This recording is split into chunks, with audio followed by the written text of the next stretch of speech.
میں مسئلہ ہے نا، یہ جو ہم دنیا کی دوڑ لگا رہے ہیں اس لیے لگا رہے ہیں کہ میری دنیا بن جائے. اللہ کی قسم کھانے کو تیار ہوں، میں نے آج تک کسی کو دنیا کی دوڑ لگاتے دنیا بنتی نہیں دیکھی. نہ مائیکل جیکسن کی بنی، نہ پرنس کی بنی. جنید جمشید مرحوم اور میں بچپن میں، جب ہم جوان تھے، بچپن نہیں جوانی میں، ایک سنگر تھا نروانا میں، کرٹ کوبین. اس نے 2 سال میں 3 سال میں سارے ریکارڈز توڑ دیے. ہوا کیا کہ رات کو اٹھا، بیوی سے کہا میں جا رہا ہوں. کہاں جا رہا ہوں؟ ریوالور نکالی اور اپنے منہ میں 6 گولیاں مار کے اپنے آپ کو ہلاک کر دیا. ہم آسٹریلیا گئے تو ہمیں پتہ چلا ان ایکسیس کا لیڈ سنگر جو ہے نا آج سڈنی میں شو کر رہا ہے. ہماری ٹیم بڑی ایکسائٹڈ تھی. ہمیں پتہ چلا 1 رات پہلے اس نے پنکھے کے ہک کے ساتھ پھندا لگا کے خودکشی کر لی. اس کو کیا ہو گیا؟ یہ تو آسٹریلیا کا ٹاپ آدمی تھا، یہ تو بلینر تھا. انسان کے 2 شوق ہوتے ہیں، مشہور ہو جاؤں اور امیر ہو جاؤں. یہ تو سب کچھ تھا. تو یہ کیا ہوا کہ اس نے خودکشی کر لی؟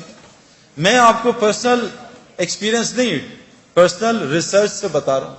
میں نے آپ کو کہا نا، ہر عورت مرد میں اللہ، ہر نفس میں اللہ نے 2 خواہشات رکھی ہیں، حب جا اور حب مال.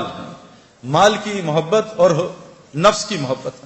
بھائی آپ تصویریں کھینچو گے تو ڈسٹریکشن ہوگی نا، وہ سارے آپ کی طرف دیکھیں گے نا پلیز. تو مال کی محبت اور جا کی محبت. مجھے لوگ پہچانے، میرے پاس مال ہو تاکہ میرے کام بن جائے. مائیکل جیکسن، کرٹ کوبین، ان ایکسیس کا لیڈ سنگر، میراڈونا فٹ بال کا ٹاپ، دنیا اس 100 سال کا سب سے بڑا ایتھلیٹ میراڈونا، کیا حال ہے اس کا. تو میں ان آنکھوں سے نہیں، میں ان آنکھوں سے پوری دنیا ٹریول کر کے بتا رہا ہوں.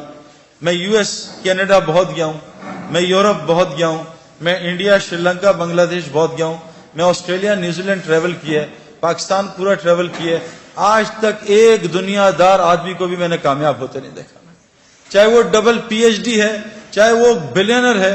میں ساؤتھ افریقہ میں جو ہمارا کرکٹ میچ پہلا ہوتا تھا، وہ بلینر آدمی ہے جو گولڈ مائن کا مالک ہے.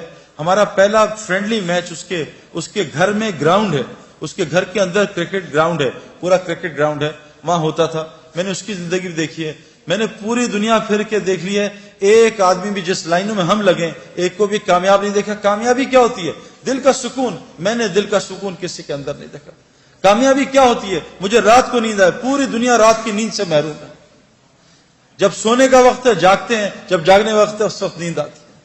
کبھی آج تک کسی کیشیئر کو نوٹ گنتے ہوئے نیند نہیں آئے گی، لیکن جو تسبیحات پڑھتے ہیں وہ آدھی تسبیح میں ان کو نیند آ جاتی ہے. میرے پیارے دوستو، بہت بڑا مسئلہ ہے جو ہم نے موت سے پہلے حل کرنا ہے. یہ جو ایگزامینیشنز ہے نا، یہ خدا نخواستہ فیل ہو گئے، اگلے سال پھر ہم ایگزامینیشنز دے دیں گے. لیکن اگر خدا نخواستہ قبر کے ایگزامینیشن میں فیل ہو گئے تو اللہ نے اس آدمی کا نعرہ قرآن میں بیان کیا ہے. وہ کہے گا یا اللہ ربنا ابصرنا وسمعنا فرجعنا نعمل صالحا انا موقنون. اے اللہ میں نے آنکھوں سے دیکھ لیا، میں نے ان کانوں سے سن لیا، فرجعنا نعمل صالحا، اے اللہ مجھے واپس لوٹا دے، اب میں نیک عمل کروں گا. انا موقنون، اے اللہ مجھے پورا یقین آ گیا. لیکن حضور صلی اللہ علیہ وسلم نے فرمایا یہ مرنے سے پہلے تو موقع ہی موقع ہیں، اتنے موقع ہیں کہ آپ سوچ نہیں سکتے. یعنی ایک آدمی جو موسیٰ علیہ السلام کے قوم میں تھا، جس کی گناہ کی نحوست سے بارش نہیں ہو رہی تھی، اس نے دل میں توبہ کر لی. موسیٰ علیہ السلام آئے، اس نے دل میں توبہ کر لی اور موسیٰ علیہ السلام کو پتہ نہیں چلا، اور اس کی دل کی توبہ اللہ نے سنی اور اس کو معاف کر کے بارش کر دی. موسیٰ علیہ السلام نے کہا اللہ میں نے تو ابھی توبہ ہی نہیں کرائی، تو نے بارش کر دی. کہا موسیٰ، اس نے مجھ سے معافی مانگ لی. کہ اللہ معافی مانگ لی، مجھے نام بتا. کہا موسیٰ جب گناہگار تھا اس کا نام چھپایا تھا، اب تو میرا ولی دوست بن چکا، اب اس کا نام تجھے کیسے بتاتا. اللہ نے اس کو معاف کر دیا. ایک آدمی نے بوکھلاہٹ میں موت کے قریب کہا اپنے گھر والوں کو کہ میں بہت گناہگار ہوں، کوئی نیکی نہیں ہے، جب میں مر جاؤں تو میرے جسم کو جلا دینا، آدھی رات سمندر میں آدھی رات خشکی میں ڈال دینا. جب وہ اللہ کے پاس پہنچا، روحیں یا علیین جاتی ہیں یا سجین جاتی ہیں. جب روح اللہ کے سامنے حاضر، اللہ نے کہا کیا کہ اللہ تیرے ڈر سے کیا. اللہ نے کہا جا تجھے معاف کر دیا، اس کو جنت میں ڈال دیا. میرے پیارے دوستو، اللہ بڑا رحیم کریم ہے. لیکن موت سے پہلے ہے.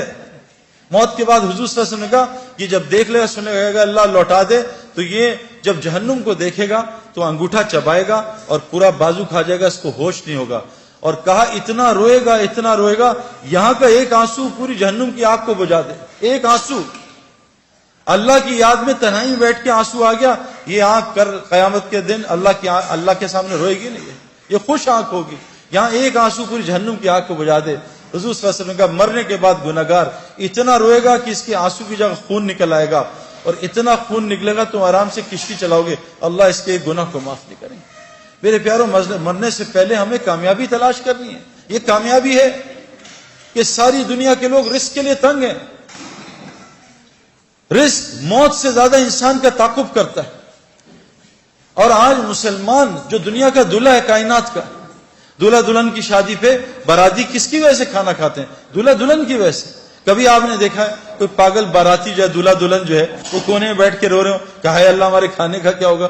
یہ تو پاگل ہیں جو کھانے کے لیے رو رہے ہیں. ان کی برکت سے تو اللہ باراتیوں کو کھانا کھلا رہا ہے. آج کائنات کے دلہا دلہن پوری دنیا میں رزق کے لیے ذلت اٹھا رہے ہیں. انہوں نے ایک اللہ کی غلامی کو چھوڑا, پوری دنیا مسلمانوں کو اللہ نے ان کا غلام بنا دیا, جن کو اللہ نے قرآن میں کہا یہ جانوروں سے بدتر ہے. آج ساری دنیا کے مسلمانوں کے پڑھے لکھے ان کے نوکر ہیں, اللہ کی قسم, جو اللہ نے قرآن میں کہا جانور سے بدتر ہیں. کیوں میرے پیاروں؟ اور ایک کی زندگی میں نے بنتی نہیں دیکھی. ابھی US میں 2 مہینے رہا, اپنے دوستوں سے ملا, پریشان پریشان پریشان, کوئی فیملی لائف نہیں, چہروں پہ ہلکے پڑے میں, بال اڑے میں, اینکیں لگی ہوئی ہیں, پیٹ نکلے میں, شکل حالت عجیب سی. میرے پیاروں, جنید جمشید کی اینڈ آپ نے آنکھوں سے دیکھ لیا. آپ نے پوری دنیا میں, پوری دنیا کے لوگ اس کے اسکالر کہہ رہے ہیں, اسکالر جنید جمشید. وہ کہاں سے اسکالر آ گیا میرے پیاروں؟ کہاں ناچنے گانے والا, کہاں لوگ برا. جس وقت اس کا جنازہ ہم رکھ رہے تھے تو اس وہ جو علاقہ تھا جہاں سارے بڑے بڑے مشائخ دفن ہوئے, سارے جن کے, یعنی کہا حضرت عبداللہ بن مسعود فرماتے ہیں زندہ کی اتباع کبھی نہ کرنا. زندہ کے پیچھے کوئی میرے پیچھے چل پڑے سیدنا, نہیں, مرنے کا کوئی پتہ نہیں اس کا کیا ہو, ہمیشہ مرو کی اتباع کرنا. وہاں سارا وہ بلاک ہے جو مرا ہوا ہے, اور کیا ان کا مرنے کے بعد لوگوں کی ہدایت کا وہ ذریعہ بنے. اس بلاک میں کونے میں جنید کو دفنایا. اس جگہ میں اور جنید کا جو بزنس پارٹنر ہے وہ سہیل, باقی تقریباً سارے علماء اور مفتی اس کے جنازے کو دفنا رہے تھے. یہ عزت میرے پیارے. علماء اور مفتی کون ہوتے ہیں؟ اللہ کے نبی کے وارث. یہ قیامت کے دن شفاعت کریں گے لوگوں کی. یہ وہ لوگ میرے پیارو, جنید کا یہ کتنی عزت اللہ نے دی. یہ کیا دنیا کی وجہ سے دی؟ محمد یوسف غیر مسلم, کلمہ پڑھا, مسلمان ہوا. 2 یا 3 سال اس نے کلمہ چھپایا. بعد میں جب یہ ہمارا ایک سفر ہوا سعودیہ کا, میں اس کو مس کر گیا. تو اس سعودیہ کے سفر میں پاکستان ٹیم گئی میچ کھیلنے, تو وہ میچز کینسل ہو گئے. لیکن اللہ نے شاید یوسف کے لیے نظام چلایا تھا. یوسف کو پتا چلا سارے کعبہ دیکھنے جا رہے ہیں, وہاں ٹی وی پہ ہر وقت طواف چلتا رہتا ہے. یوسف نے راشد لطیف سے کہا یار مجھے بھی کعبہ دکھا دو, میری بیوی مسلمان ہے. انہوں نے کہا تمہارے پاسپورٹ پہ تو غیر مسلم لکھا ہے. کہا مجھے مسلمان کر دو تو میں کچھ کر دو. تو یوسف نے مولوی طارق جمیل صاحب کو فون کروایا. مولوی طارق جمیل صاحب کو اللہ جزائے خیر دے. یوسف کی ساری ترتیب بنائی کہ عربوں کو کہا دیکھو یہ میرا آدمی ہے, یہ بہت بڑا کرکٹر ہے, بہت بڑا, اس کا وہ بناؤ, اس کا پیپر, یہ مسلمان ہے, اس کا پیپر بناؤ اور اس کو عمرہ کراؤ. جب انضمام کہتا ہے میں نے یوسف کا ہاتھ پکڑا. ہم تو کیونکہ اتنا پولوشن ہو چکی ہے نا, ہمیں تو نظر ہی نہیں آتا نور, ہم تو پولیوٹڈ ہے نا. جو آدمی گوبر کے میدان میں بیٹھا اس کو گوبر کی بدبو تھوڑی آتی ہے نا. جو آدمی پرفیوم کی دکان میں بیٹھا اس کو خوشبو تھوڑی آتی ہے پرفیوم کی. گاڑی میں بیٹھے, گیلی گاڑی ہے, بدبو آ رہی ہے, 5 منٹ بیٹھے گاڑی کی بدبو ختم ہو جاتی ہے. ہم اتنا ظلم دیکھ رہے ہیں, ہم اتنا آنکھوں سے حرام دیکھ رہے ہیں, ہمیں کچھ نظام نظر ہی نہیں آتا کہ اللہ کا نظام کیسے چل رہا ہے, رزق کیسے ملتا ہے, یہ بیماریاں کیوں آ رہی ہیں, یہ پریشانیاں کیوں آ رہی ہیں. ہم تو سمجھ رہے ہیں سیکیورٹی مسئلہ ہے, ہم تو سمجھ رہے ہیں حکومت والے خراب ہیں. غلط, بکواس, سب غلط. کیونکہ ہماری دل اتنا اندھا ہوا ہے کہ ہم اللہ کو ہٹا کے سب کو کہہ رہے ہیں حکومت نے یوں کر دیا, ڈاکٹر نے یوں کر دیا, پولیس نے یوں کر دیا, فوج نے یوں کر دیا. او بھائی, ہم اتنا پولیس فوج کو بول چکے ہیں کہ ہم فرشتوں کے یقین سے نکل چکے ہیں کہ فرشتے بھی کچھ ہوتے ہیں. ہمیں کتوں کا یقین ہے, آیت الکرسی کا یقین ہے کہ آیت الکرسی سے حفاظت ہوتی ہے. تو محمد یوسف کا ہاتھ انضمام نے پکڑ لیا, اور محمد یوسف کی بیوی کا ہاتھ انضمام کی بیوی نے پکڑ لیا.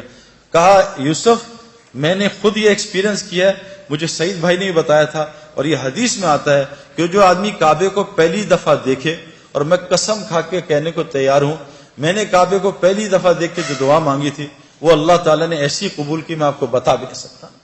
یوسف نے ایسے منہ نیچی کیا تو انضمام نے کہا جب میں کعبہ آئے گا تمہیں بتاؤں گا, تو نے میرے لیے ضرور دعا کرنی ہے. اور ہمارے مولوی فہیم صاحب رائیونڈ کے کہ امام حنیفہ رحمۃ اللہ ایک دعا کرتے تھے, اے اللہ میں جو دعا مانگوں وہ قبول ہو جائے. لیکن کہا وہ امام تھے, تم امام نہیں, تم کہنا اے اللہ میں اس سفر میں جو خیر کی دعائیں مانگے قبول کر لینا. یوسف نے جب کعبے کو دیکھا اور یوسف کی بیوی نے کعبے کو دیکھا, دونوں نے چیخ ماری اور اتنا روئے ہیں کہ میں آپ سوچ سکتے کیوں کہ ان کا دل پاکیزہ تھا, نئے نئے مسلمان ہوئے تھے, ان کو کعبے میں پتہ نہیں کیا نظر آیا جس کو میں اور آپ دیکھنے سے محروم ہیں. واپس آئے یوسف نے کہا آج کے بعد ایسی کی تیسی, میری کرکٹ جائے جان جائے جو مرضی ہو, میں کلمہ اناؤنس کروں گا. عبد الوہاب صاحب حاجی سے مشورہ کیا, حاجی صاحب نے کہا اعلان کر دے. یوسف نے کلمے کا اعلان کیا. میرے پیارے بہنوں اور دوستوں بھائیوں, یوسف اتنا بڑا کھلاڑی نہیں تھا جتنا اس نے ریکارڈ کیے. اس نے 5 سال میں سارے ریکارڈ توڑ دیے. بریڈ مین دنیا کا بہترین کھلاڑی, اس کا ایک ریکارڈ توڑا, 2 شاید. ویب ریچرڈ جو میرا فیوریٹ کھلاڑی تھا اس کا بھی ریکارڈ توڑا. اتنے 5 سال میں ریکارڈ توڑ دیے کہ ہم حیران پریشان رہے. میں آپ کو صرف یہ سمجھانا چاہتا ہوں, دین میں لگنے سے دنیا کہیں نہیں جاتی. جو دنیا اللہ دیں گے آپ کے خوابوں میں نہیں ہے. یہ ظالم باطل ہمیں دھوکہ دے رہا ہے. میں اس دھوکے سے ایک ڈبکی مار کے آ رہا ہوں اور آپ کو بتا رہا ہوں مت اس دھوکے میں پڑو, نکل آؤ دھوکے سے. یہ دنیا چند سیکنڈوں کا مزہ ہے.